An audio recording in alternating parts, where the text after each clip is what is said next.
Some stories are born in light. Mine was born in fear. Some lives begin with songs. Mine began with warnings. If you were reading this, I ask you to write in the comments where you are watching or reading from so we can know each other as one family and continue to pray for one another across nations and pain. My name is Yusuf Karim. I was born in 1986 in a dry town where dust covered the roads and fear covered the hearts of people. I am now 38 years old. I was raised as a Muslim son in a Muslim home, in a street where every door believed the same thing and every mouth repeated the same words. My father was known as a strict man. My mother was known as a quiet woman who obeyed quickly. Our house was small, but the rules inside it were heavy. From the age of 5, I learned how to kneel. From the age of 6, I learned how to lower my eyes. From the age of 7, I learned how to be silent, even when my heart was loud. Every morning, my father woke me before the sun. The floor was always cold. My knees often hurt. If I moved slowly, his hand corrected me. If I forgot a word, his voice became hard. I learned that pain was a teacher in our home. At school, the lessons were the same. Our teacher carried a stick. He used it often. He believed fear helped memory grow. My back still remembers those days. Thin lines of pain lived there for years. I wanted to be a good son. I wanted to be a clean believer.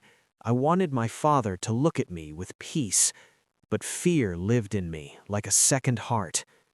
When I was 12, I saw my neighbor taken away. Men came at night. They covered his head. His wife cried on the ground. His children held her clothes. People said he had changed his belief. People said he had brought shame. People said his blood was allowed. That night, I could not sleep. I lay on the mat, staring at the dark roof, feeling something break inside me. Not loud, not fast, just a slow crack like dry wood in fire. I began to understand something dangerous. In our land, belief was not only faith, it was law, it was life or death. When I became a young man, I married Amina. She was gentle. Her eyes always looked tired, even when she smiled. We had 2 children, a boy and a girl. Their laughter was the softest sound in my world. I worked as a small trader in the market. I sold grain and oil. My hands were always dirty. My heart was always careful. I prayed in public. I spoke carefully. I agreed quickly. But inside me, questions started growing like quiet weeds. Why did fear walk with faith? Why did love feel absent? Why did death follow belief like a shadow? I never spoke these thoughts. In my town, thoughts could become chains. One evening, my son fell sick. His body burned with heat. We had no money for medicine. I carried him in my arms through dark streets to a small clinic. He breathed like a tired bird. That night, I begged God in every way I knew. My words were many, but peace did not come. My son lived, but something inside me changed. I began to notice the pain around me more clearly. A woman beaten for asking questions, a boy whipped for missing prayer, a man locked away for reading something forbidden. I saw blood. I saw broken teeth. I saw fear sitting in human eyes like a permanent guest. Still, I stayed silent. I was a father now. I had children to protect. I had a wife to keep alive. Silence became my shield.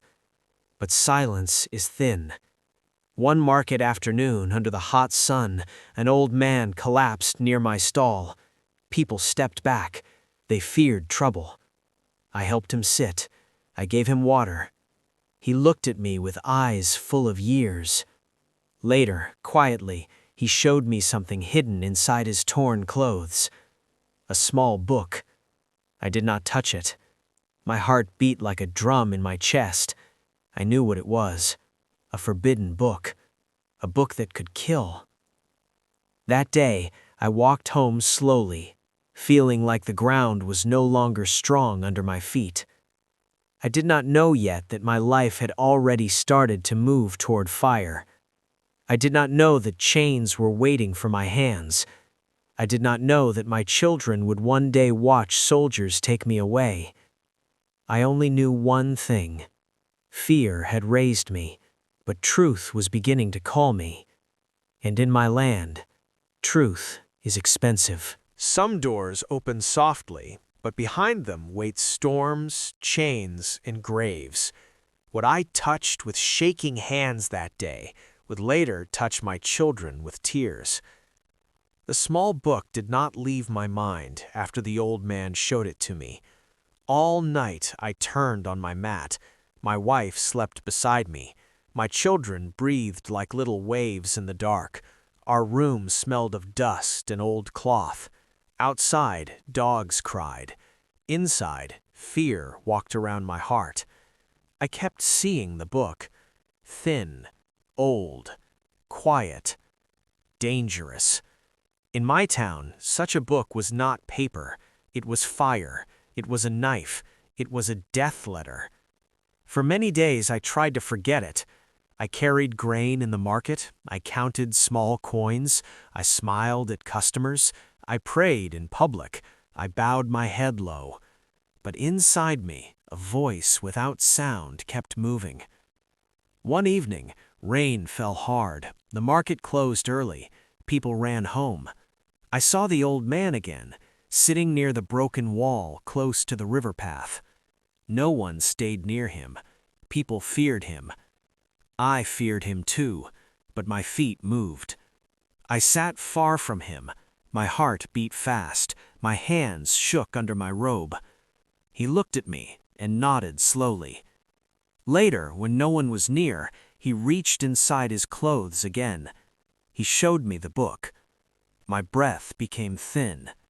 He did not push it into my hands. He only opened a small part, just enough for me to see lines of writing. I felt heat in my face. He told me with his eyes that this book was about Isa, the one many called Jesus. He revealed to me with slow signs that this book spoke of love, forgiveness, and a kingdom not built with swords. He showed me scars on his back by lifting his torn shirt a little. Long, dark lines crossed his skin like dry rivers. I understood. This book had already beaten him. That night, I followed him at a distance. We walked through narrow paths behind houses. Mud pulled at my feet. Rain washed my face. He entered a small, broken hut near the edge of the town. He looked around many times before opening the door. Inside, the place smelled of smoke and wet wood. He placed the book on a mat between us. My hands refused to move. I saw my children in my mind. I saw my wife. I saw ropes. I saw blood. I shook my head. He did not get angry. He only closed the book and held it to his chest like a baby. I left, but I did not sleep. 2 nights later, I returned. My fear was still there, but my hunger was stronger. I asked him with my eyes to let me see the book. He nodded. This time, I touched it. My fingers trembled. The pages were thin. The smell was old. He showed me where to look. He guided my finger slowly over the lines. I could not read much, but I felt something strange. Not loud, not wild. Soft, like water touching dry land. I began to visit him at night, always carefully, always hiding. We met behind the hut or near the river when the moon was weak. He taught me how to read small parts. He showed me stories of mercy. He revealed to me how Jesus healed the sick and forgave enemies. My heart felt heavy and light at the same time. But danger grew fast. One night, as I walked home, I saw shadows move. Boots touched the ground like angry drums. Men were searching houses. Torches burned the dark. I hid behind sacks of grain near the market. My body became cold. The next day, the old man was gone. His hut was broken. Blood stained the ground near the door. People said nothing, but I knew. They had found him. 2 days later, they came for me. It happened at dawn. My children were still asleep. My wife was grinding grain. The door fell with a loud crash. Men rushed in. Their clothes were dark. Their eyes were hard. They pushed me to the ground. My wife cried. My son held my leg. A man kicked him away. Another tied my hands. They searched the house. They found the book hidden under a broken pot. One of them lifted it high. His face showed anger like fire. They dragged me outside. Neighbors watched. Some covered their faces. Some pointed. My children screamed. I could not hold them. They beat me in the street. Hands, sticks, boots. Pain entered my body like sharp stones. They pulled my beard. They spat on me. They called me a traitor with their faces. They tied my eyes. They walked me through dust and blood. In the prison, the air smelled of urine and fear. They threw me into a dark room. No light, no mat, only cold floor. Rats moved near my feet. I heard other people crying. Some prayed, some begged, some were silent forever. Every day they brought me out. They tied my hands high. My shoulders burned. They beat my back. They poured dirty water on my wounds. They asked me to deny the book. They asked me to return to silence. I did not speak, not because I was strong, but because something gentle was now holding my heart. At night, alone, shaking, bleeding, I remembered the pages. I remembered the words about love. I remembered the man with scars. My body was breaking, but something inside me was standing. I did not know how long I would live. I did not know if my children would see me again. I only knew this. I had touched a forbidden book, and the world answered with chains. Some nights do not end with sleep. They end with ropes, blindfolds, and the sound of a life being counted in breaths. The prison became my new world. No sky, no faces of my children, no soft voice of my wife. Only walls that sweated water and pain. The room was small. When I lay down, my feet touched one wall and my head touched the other. The floor was always wet. My wounds stayed open. Flies drank from them in the daytime. Rats walked on my legs at night. Hunger became my friend. Pain became my shadow. Sometimes guards opened the door and pulled me out. Their hands were rough. Their eyes were empty. They tied my hands behind my back. They hung me from a metal bar. My shoulders felt like fire was eating them. They beat my feet until I could not feel my toes. They beat my back until warm liquid ran down to my waist. They asked me to deny what I had read. They asked me to return to the old way. They promised food if I agreed. They promised more pain if I refused. I did not speak much, not because I was brave, but because my mouth was too dry from crying inside. One day, they brought my wife. She stood far from me. Her face was thin. Her eyes were red. She held our daughter in her arms. My son stood behind her, shaking. A guard pushed me to my knees. He showed them my wounds. He wanted them to beg me to change. My wife did not cry loud. Tears only rolled down her face slowly, like tired rain. She looked at me as if she was trying to save my face in her heart in case it was the last time. My son tried to run to me. A guard stopped him. He fell on the ground. My daughter cried. My wife covered her mouth with her hand so her voice would not anger the men. They took them away. That night, I bit my arm to stop myself from screaming. Days passed, or weeks. Time was broken in that place. One morning, they cleaned me. They washed the blood from my body. They gave me clean clothes. This frightened me more than the beating. When men stop beating and start cleaning, it means something final is near. They led me into a large room. Men sat in a line. Their clothes were clean. Their faces were hard like stone. I was pushed to the floor. My hands were tied. My head was low. They showed the small book to everyone. They lifted it like a dead animal. They pointed at me. They said with their actions that I had left the old faith. They said with their faces that I had chosen death. One man stood. He read from a paper. I did not understand all the words, but I understood the end. I saw it in their eyes. I saw it in how the guards held their weapons. I saw it in how the room became quiet like a grave. They had decided I would die. Not quickly, not kindly, publicly, to warn others. They dragged me back to my cell. This time they chained my legs. Heavy iron kissed my skin. Cold entered my bones. I could not move much. At night, I heard men outside building something.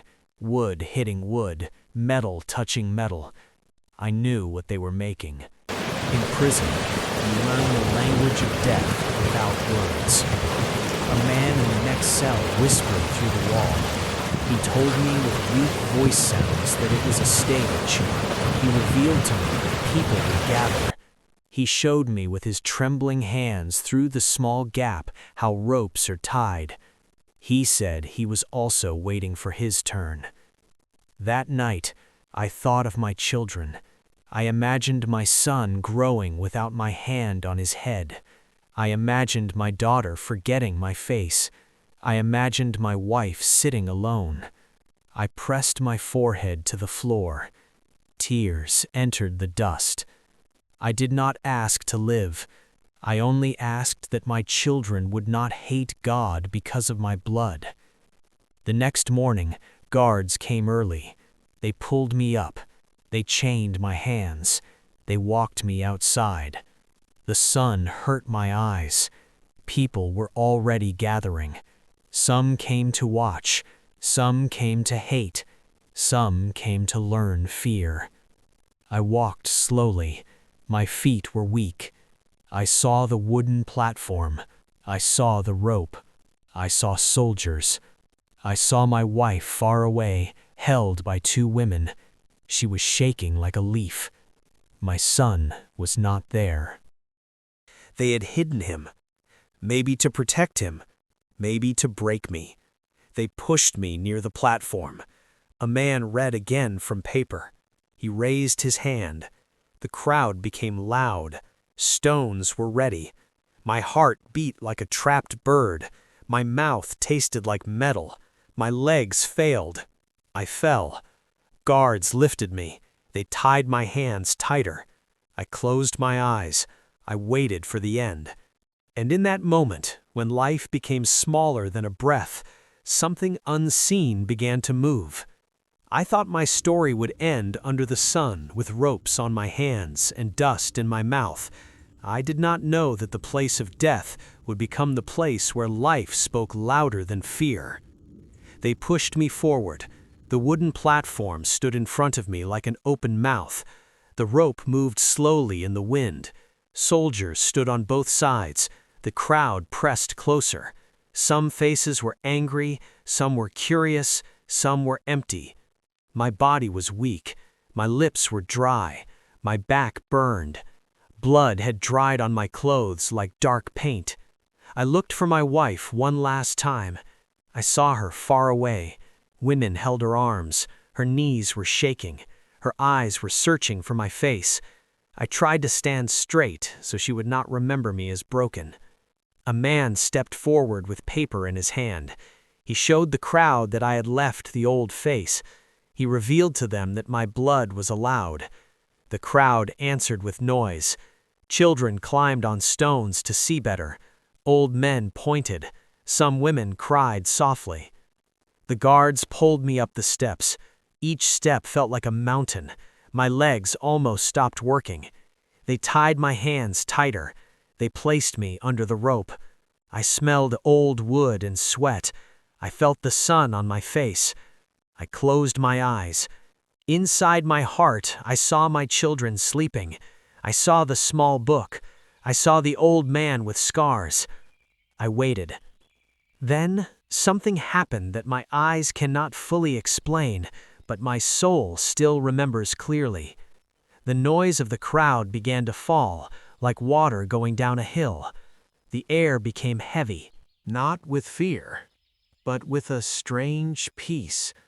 My pain was still there, my chains were still there, but inside me the shaking stopped.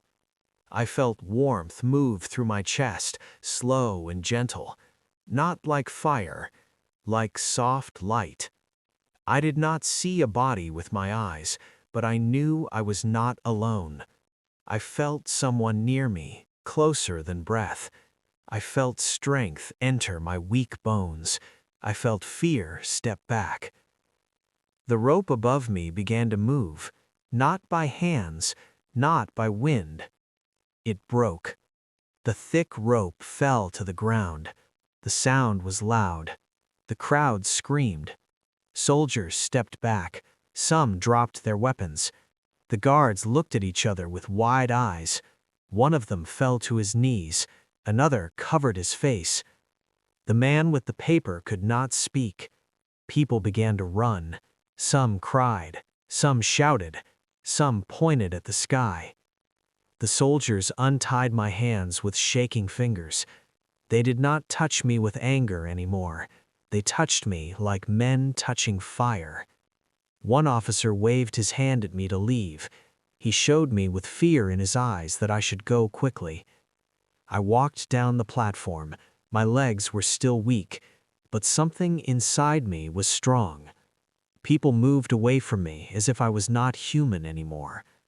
My wife broke free from the women holding her. She ran to me. She held my face. She touched my wounds. Her tears fell on my chest. She showed me with her hands that she believed I was already dead. My children came later, crying and shaking. My son held my leg like he would never let go. That day, we did not go home. Friends hid us in a small room under a shop. We stayed quiet for many days. At night, I felt pain in my body, but my heart was full. I knew who had stood with me. I knew who had broken the rope. I knew who had looked at me when the world had finished judging me. Jesus had stepped in, not with a sword, not with shouting, but with power that made chains small. Later, we escaped the town. We walked at night. We hid in farms. We drank dirty water. We ate dry roots. But we were alive. Even now, my back is full of scars. My feet still hurt when I walk long. My children still wake up at night from bad dreams. But we are together, and I am not afraid anymore. Because I learned this truth with my blood. Faith can bring chains. Truth can bring pain. Following Jesus can bring loss. But it also brings life that no rope can kill. A message to Christians around the world. If you are reading this in peace, remember those who read in hiding. If you sleep in safety, remember those who sleep in fear. If you worship freely, remember those who worship in prisons. Please pray for the persecuted. Pray for fathers in chains. Pray for mothers left alone. Pray for children who grow up with tears instead of toys.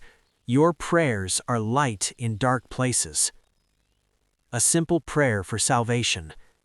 If your heart wants peace with God, you can pray in this simple way. Lord Jesus, I know I am a sinner. I believe you died for me. I believe you rose again. Please forgive my sins. Come into my heart. Make me new. Help me follow you all my life. Amen.